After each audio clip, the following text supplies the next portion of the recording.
some of his favorites, the Aatrox, and then ultimately the Gnar. The old counter pick to this K'Sante. Not a lot of setup for the Nidalee in this draft, though. And in terms of lane pile, you're winning out on the top side with this one. They can contend. Peanuts on the other end of the map, so they're clearly deciding to let this go, and that's another dragon going to T1. See, Delight uses this TP to come down here with Viper, but they can't do anything to this dragon. And like you said, it's just insane how much control over Dragon. Before this all starts, Gumiushi and Ona in position on these grubs as Carrier able to grand exit from this one. Zayas moving back towards his teammates, but he's going to have to crash his way out of this. And it looks like that is what's going to happen.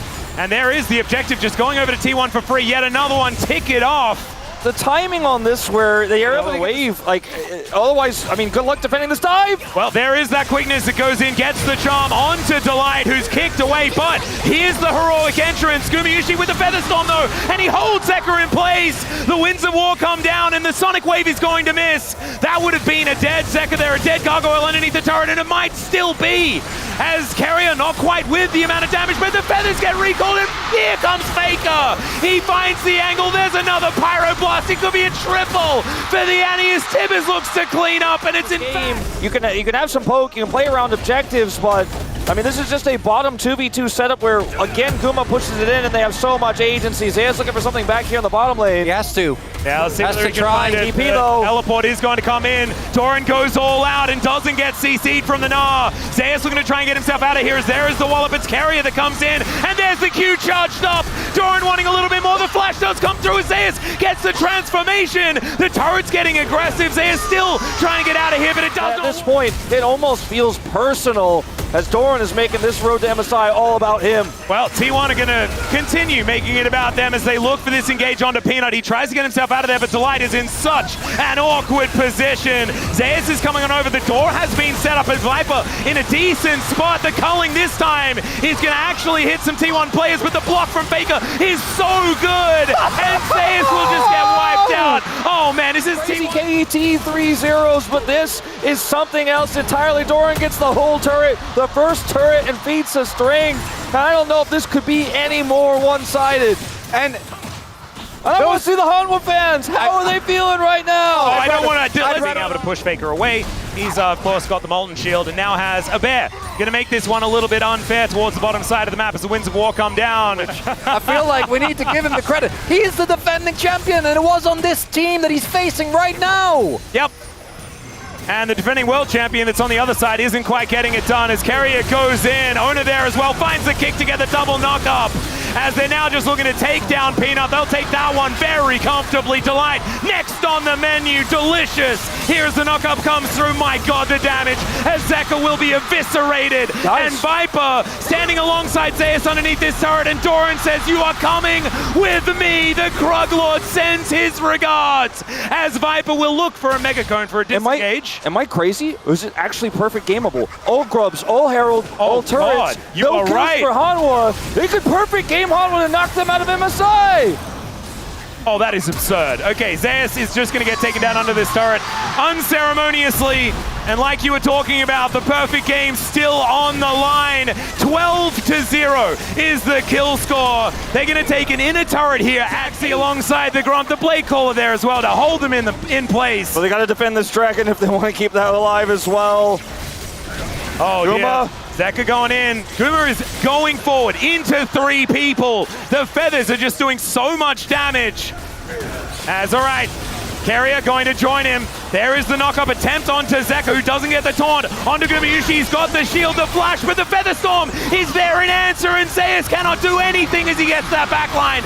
It's the Pyroblast from Faker that locks him down, and they might be able to get one. Carrier is going to fall. There goes the perfect game, but it doesn't mean anything because they are stamping their ticket to MSI in this play right here. Speechless is how I'm feeling right now. T1, a Super Saiyan performance, completely unlocked. And I have been the unfortunate recipient of many a DK Fell For It Again award, but we collectively fell for it again when it comes to T1. Of course they're going to be our MSI representative. Of course they just turn it on when Stay it composed on the stage here as Hanwha, considering all the circumstances around this almost qualification for them. Is bye-bye. Is just going to run towards Faker. The all-out from Doran just says, nope, no Mega Cone for you, sir. As in goes Carrier, finds them all in that back line. As the Galio comes down, but he just gets booted out of the rift entirely. Zeus now just trying his very best to hop his way out. Don't mind me, everyone. The minion as died! the Sonic Wave goes wide. But I still think he's just being escorted to the death chamber, ladies and gentlemen. Doran tanking up his turret momentarily. The grand entrance holds him in place. And now the base is going to get broken. Gumayusi going to test his mettle against the Otacon. And yeah, T1 are able to do whatever they want, whenever they want, until they decide that it's time to pick up that ticket. He doesn't win this. I don't think he does. I mean, I'm pretty invested in this one right now. As he might be out, I don't know what he thinks plans. Yeah, he's look at the plays, look at the moves, Gumayusi! Oh god, the Braum just taking so much damage here as Doran throws Zeker into the wall. He's not quite as tanky as he really wants to be right now. Still cannot tank 4 members of HLE, but it does not matter. He's just zoning. For the moment, are they? They are absolutely reeling. In goes Zeka, looking to try and get one against Faker here as Carrier says absolutely not. He finds a whole lot of charms here in this mid lane. The heroic entrance is going to get a knock up onto the Rakan. Yeah, they'll be able to kill him again, but do they have any chance in the rest of this fight? And the answer is maybe they can get Faker, but otherwise it is all T1 as Gumayusi will be able to take down his former teammate. Peanut trying to get himself out of here as Ona going to join him as they blast cone their way out. Another Sonic Wave is going to go wide as the Blade Caller coming on through. Peanut trying to do what he can, but Ona just needs one more auto, one more something as the cat will survive. He gets out, but I don't know if he feels happy right now about it, Atlas. And yeah, we can cue the yakety sax, I think, a little bit here. I'm pretty confident he doesn't. I'm willing to take that bet. Zeka, they know, right? Like they probably knew after the topside play. The emotes are flying, but Hanwha Life. Yeah, the sad bee. Oh no, not the sad bee. As the teleport is going to look to put the end to this funny business.